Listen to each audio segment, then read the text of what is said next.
Clementine stands among the most iconic and masterfully written characters in gaming history. She's a legendary figure who broke boundaries and cemented Telltale's place in the industry's Hall of Fame. Yet, for all of her fame, so much of her story remains overlooked, with layers and nuances that many have missed. It's finally time to unpack nearly a decade of storytelling for a character brilliantly brought to life by the incredible Melissa Hutchison. Without further ado, I present to you my definitive Clementine essay. Please enjoy.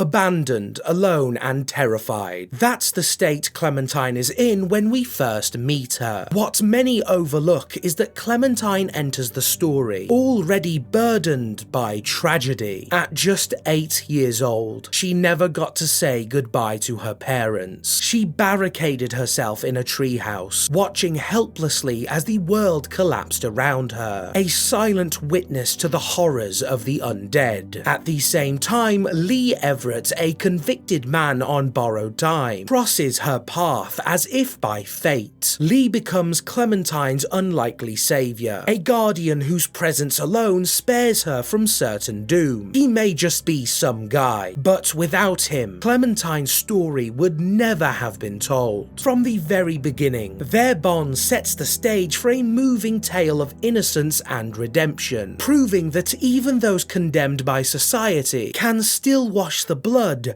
from their hands. Under Lee's protection, Clementine becomes the heart of every choice and moral dilemma. Each shelter they find reflects Lee's growing realization that fatherhood in this world demands impossible decisions. The choices Lee faces, like deciding whether to save a child or an adult, are rarely simple. Season 1's introduction of Kenny, Kotcha and Duck is crucial for Clementine, giving her not the only first friend she'll ever have, but also providing Lee with a mirror in Kenny, a glimpse of what a father is and how love can lead to devastating mistakes. The choice to save Duck and the heated confrontation in the drugstore are moments centered on the fragile concept of innocence, showing how quickly it can be lost. When Clementine is attacked there, it's a stark lesson that even minor conflicts can spiral into life or death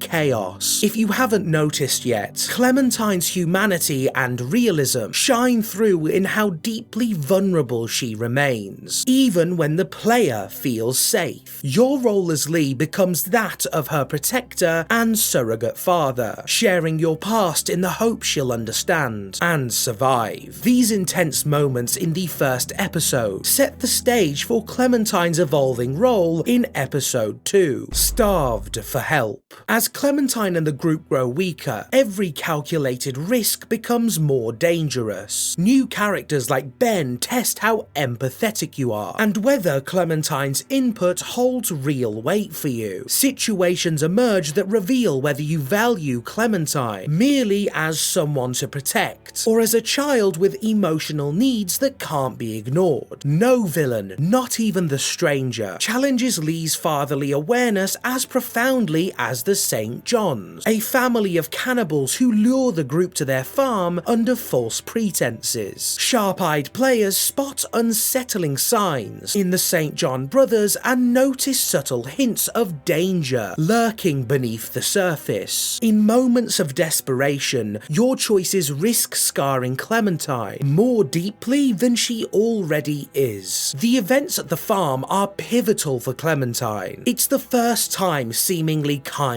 people who appear generous and welcoming turn on her, teaching her the brutal lesson that misplaced trust can get you killed. It's also a reminder that Lee, and by extension the player, can and will make mistakes. The core questions become, do you trust these strangers and why? And if they betray you, do you kill the St. John's in front of Clementine as an act of revenge. I can't stress this enough. Episode 2 is one of the most critical chapters for Clementine. It marks the beginning of her losing hope and questioning the people around her. A shift highlighted when the group comes across a seemingly abandoned car loaded with supplies. Even if Lee and the group vote to take the goods, Clementine finally finds her own voice, insisting that stealing is wrong. The events of this episode transform Clementine from a silent, dependent child into a character with her own moral compass. She's no longer simply dead weight waiting for Lee's guidance. By episode 3, Clementine has begun shifting from innocent to troubled, while Lee scrambles to protect her innocence. A deal made with bandits by Ben forces violence on the group once again. Lily kills Carly or Doug and can be abandoned. Duck, her only friend, is bitten, and Clementine starts demanding truth, not comfort. It's here that Lee faces a reckoning from his protector Mirror, Kenny, and the newly observant Chuck. If Clementine doesn't learn to defend herself, she will die. The band-aid of comfort must be ripped off completely. She's taught to shoot a gun, cut her hair, and face the brutal reality that her parents might truly be gone. Around this time, Clementine turns 9 and faces her toughest year yet. Manipulated by the stranger, she unwittingly gives away crucial information. While the world around her collapses, the bitter arguments you were warned to avoid consume Lee's daily life. In that chaos, Clementine confides in what seemed like a friendly voice, a betrayal she'll never forget. Yet even after this, Clementine stands firm in her convictions. She demands to be taken to Crawford, votes for Ben to stay in the group, and refuses to simply roll over. For a child so young in such a merciless world, it raises the question of whether protecting innocence was ever a realistic goal at all. It's not until episode 4 that everything takes an even darker turn. Clementine goes missing, abducted by the stranger, and Lee is bitten. Although it's not her fault, the information she gave indirectly leads to Lee's death. With only borrowed time remaining and Clementine's fate unknown, Lee sets out to find her, and ultimately succeeds. Season 1 is a relentless gauntlet of trauma. The stranger emerges as a twisted mirror to Clementine's journey, questioning whether Lee's choices truly protected her or only doomed her further. With time running out, Lee faces a harrowing decision: kill the stranger himself or let Clementine pull the trigger. A moment that becomes the final nail in the coffin for her innocence. Here, Clementine transforms from troubled to into the fire, a shift made even more devastating by the confirmed deaths of her parents. Her worst nightmares come true all at once. There's no way to save Lee, as the infection overtakes him. Clementine, for the first time in the story, is truly alone. She struggles and panics, but does what she must. She secures the building where Lee is now trapped. And what she couldn't do for her parents, she finally does for Lee. A final goodbye, an acknowledgement of the love and bond they shared. In the end, Clementine is left with one last choice: to leave Lee behind, or grant his wish and end his life herself.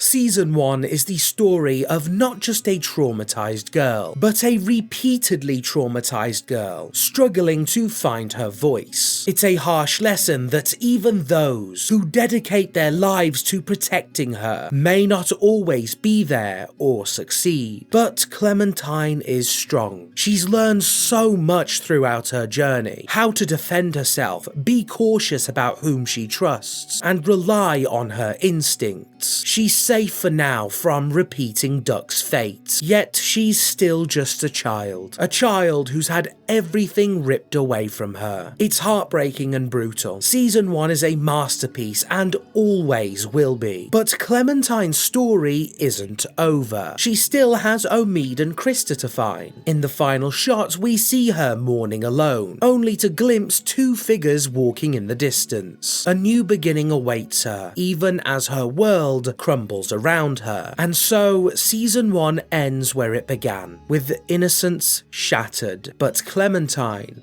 still standing.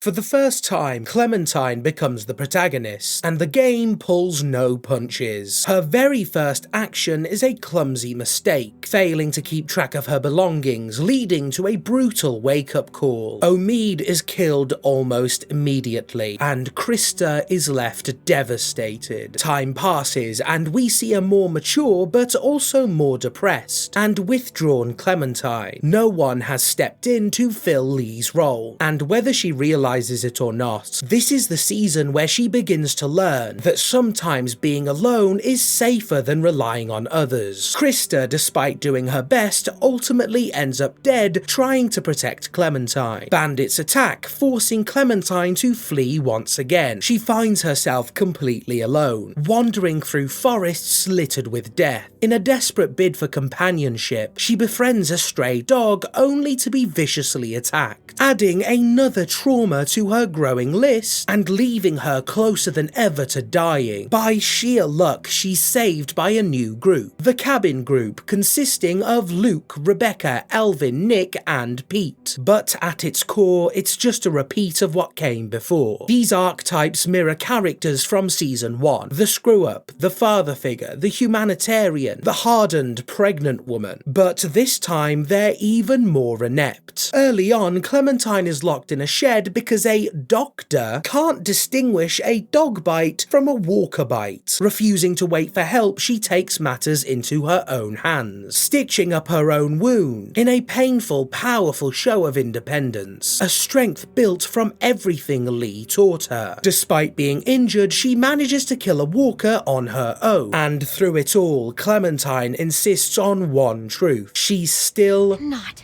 bitten. This new group, however, hides a dark secret. They're refugees fleeing a brutal dictator named Carver, who relentlessly pursues them. Along the road, Clementine crosses paths with a familiar face, none other than Kenny. His return becomes a pivotal force in her story, shifting Clementine's development yet again. Now she's not only learning how to survive alone, but grappling with the question of who she even wants by her side. There's no sugarcoating it. Clementine's voice in Season 2 is frequently ignored. More often than not, she's treated as a tool or pawn, maneuvered by adults who think they know better. Yet it's Carver who forces Clementine to dig deepest into her inner strength. His rule is built on lies, intimidation, and manipulative rhetoric, and at multiple points he tries to lure her onto his side. Players can respond in different ways, calling Carver out directly and wishing him dead, or even attempting to manipulate him back. But a man like Carver, who viciously beats Kenny and pushes him toward the brink of insanity, can't be confronted head-on, at least not yet. Eventually, Carver's fate catches up with him. Clementine can stand by as Kenny savagely beats him to death, a moment that marks the first time she witnesses pure evil being decisively eliminated. But the cycle of violence never ends. Soon after Carver's death, Sarita is bitten, pushing Kenny even further into despair. Into this chaos steps Jane, a hardened lone survivor carrying deep abandonment issues. From that point forward, navigating the tension between Kenny and Jane becomes Clementine's central conflict. The real question of Season 2 is this: who do you want Clementine to become? Jane advocates cold self-preservation, believing attachments only drag people down. Kenny, in contrast, remains fiercely loyal to the idea of family, willing to sacrifice himself for those he loves. The birth of AJ makes this choice even more complicated. Clementine must decide whether to embrace Kenny's ideal of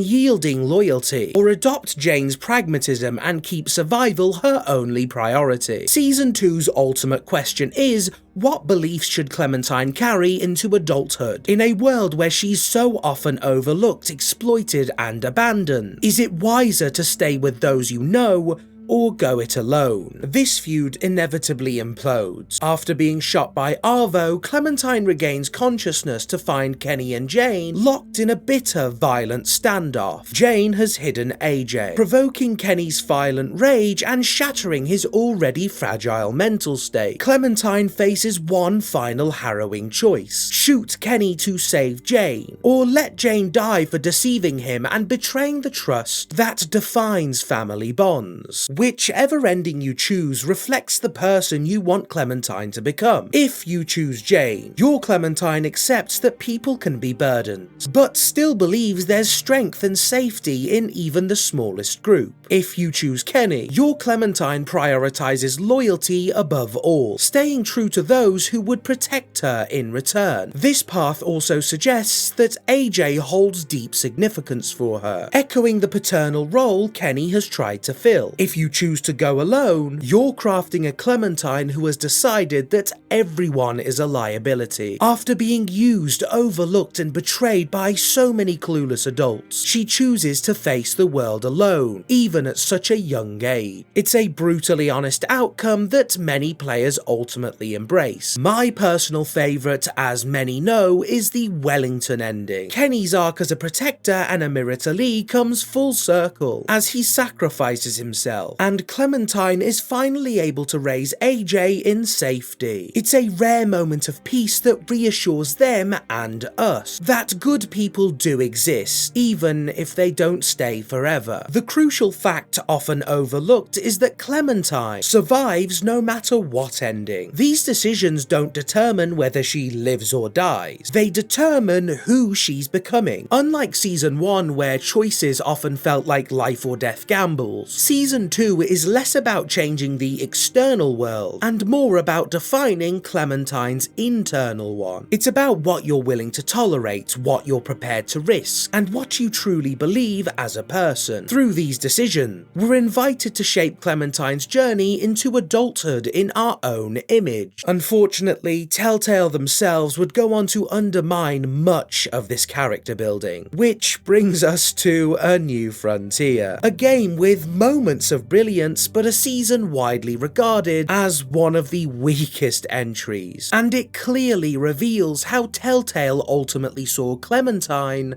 as a character. There's no easy way to say this, but in terms of Clementine, Season 3 is a disaster. She gets minimal screen time, and barely impacts the story outside of the ending and a few flashbacks. So it's no surprise she's most people's least favourite version of Clementine. As a standalone game, however, I actually enjoy A New Frontier. It's overhated, though not entirely without reason. I'll keep this section concise and focus only on the major plot points relevant to Clementine. Season 3 follows the Garcias, a family of survivors who spiral into all-out war with a faction known as the New Frontier. Meanwhile, Clementine is trying to protect AJ after the determinant deaths of both Jane and Kenny. And yes, it's genuinely terrible what they did to those characters. At some point, Clementine ends up joining the New Frontier. Through flashbacks, we see her trying to build a life and a bond with AJ. But something's off. AJ barely speaks and is socially stunted, a detail that feels both intentional and tragic. When AJ falls ill, the New Frontier refuses Clementine further help, pushing her to the desperate decision of trying to steal medicine for him. As punishment, David, the brother of Javier Garcia, the game's protagonist, kidnaps AJ, separating him from Clementine. Heartbreakingly, AJ's first words are shouting Clem as he's ripped away. In the aftermath, driven partly by revenge and partly by survival, Clementine crosses paths with Javier throughout his journey. This version of Clementine makes it crystal clear that Telltale's newer writers wanted to sever ties with much of the previous cast to tell a fresh story. While they succeed in some respects, the cost is enormous. They completely undermine the final decision of Season 2, effectively forcing Clementine into a lone survivor role no matter which ending you choose. As a result, she emerges brutal and emotionally guarded, unwilling to trust easily. In her most formative years, she's left to navigate the complexities of growing into adulthood, often confiding in an ill-prepared Javier about painful, intimate truths. Despite everything, Clementine doesn't sit idle. During her time away from Javier, she builds connections in multiple communities, quietly gathering resources and information. By the end of the season, she uses those contacts to pry the truth from Dr. Paul Lingard, and finally learns AJ's whereabouts. Determined and undeterred, she sets out immediately to find him, continuing the quest that defines her entire arc within Season 3, focusing on the positive. I think Clementine is portrayed very realistically in the brief moments we see her during Season 3. She's endured tremendous trauma and had the only thing keeping her going, AJ, ripped away from her. She's no longer just a child, but a mother. A single mother battling the same kind of adults who've always overlooked or dismissed her. Her deep distrust is a natural evolution of everything she's survived. And if there's one universal truth, it's this: never take a child away from their mother. Because the Clementine we meet in Season 4 is the embodiment of someone who refuses ever again to lose the person she loves the most.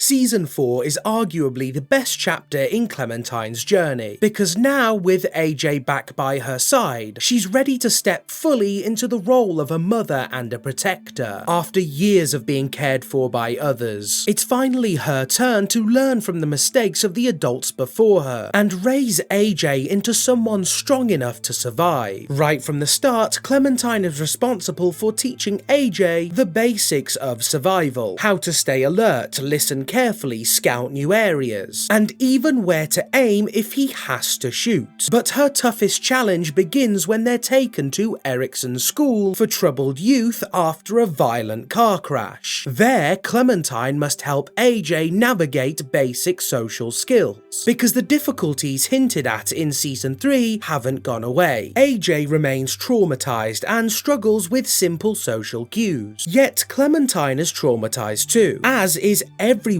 at this school. It's a powerful reframe of what society once labelled troubled youth, showing that there's a place for everyone, even Clementine, who was once betrayed and cast out. For the first time, both she and AJ are surrounded by people their own age. However, a dark secret lurks at Erickson's. Marlon, the group's leader, is exposed as a traitor who traded away kids to a militant faction called the Delta. The victims were the sisters of 10, AJ's first real friend. In a violent confrontation, AJ shoots Marlon while he's surrendering, not fully understanding why what he did was wrong. And this is where the true struggles of motherhood begin. In a world ravaged by violence and loss, Clementine must humanize AJ and guide him through painful questions about life and morality. Everything she suffered has built toward this moment, to go right where others went wrong. Mistake after mistake, Clementine steps up, determined to guide AJ. When the group needs leadership, even those who resent AJ's actions look to her for strength. And for the first time, Clementine finds something deeper than friendship, a budding relationship that brings warmth and hope into her life, whether it's with Lewis or Violet. Another first for her is stepping into true leadership. Once a girl forced to follow orders and run errands, she's now fighting to save save her friends' lives. And the villain who emerges from the shadows, none other than Lily from season 1, a child kidnapping evil version of her. The truth is, Clementine has become what Lee once was, a parental figure carrying the weight of other people's lives. The game makes this clear, even giving us a flashback where Clementine wrestles with uncertainty, still wondering what Lee would do in her place. And realistically, she's still just a child too. Wow. Just look at you. Just look at you. Through AJ, the same questions that once shaped Clementine come roaring back. Is it right to torture for information? Do bad people deserve to die? Are walkers truly monsters? Every mistake becomes a lesson, as Clementine decides whether AJ deserves trust and responsibility. The game deliberately puts you in the same moral crossroads the adults once faced with Clementine. Will you silence AJ and try to keep him sheltered? Or trust him to be strong enough to make hard choices of his own? As the war with the Delta draws to its bloody end, Clementine can even choose whether AJ should kill Lily, a decision that reflects how she views exposing children to violence. It echoes the same dilemma Kenny faced when he murdered Carver, and the choice he forced upon Clementine when she had to decide whether to shoot him. What's brilliant about season 4 is how it flips the script, making you question whether the adults in Clementine's past were simply foolish or genuinely torn between impossible choices. AJ becomes your way of answering those questions. Do you trust the child or not? Do you finally understand why those adults sometimes didn't trust you? Or do you decide that violence and tragedy are inevitable, and that a child should be prepared to protect themselves no matter what? When Clementine is bitten, it feels like the ultimate culmination of this entire journey. You are Lee, you are Kenny, you are Jane, and now you're dying. What is your legacy? The game forces you to sit with that question. Maybe your reaction is anger, maybe it's uncontrollable tears. But miraculously, Clementine survives, saved by AJ at the last possible moment. The heartwarming ending ties everything together. Through every hardship, every tear, and every fleeting moment of joy, Clementine makes it. She proves that children can be protected, and that happiness comes from those you choose to keep close. A proud mother who was once a child starving in a treehouse now stands before us, hanging up her iconic hat and choosing to live out her life in a community that finally understands her.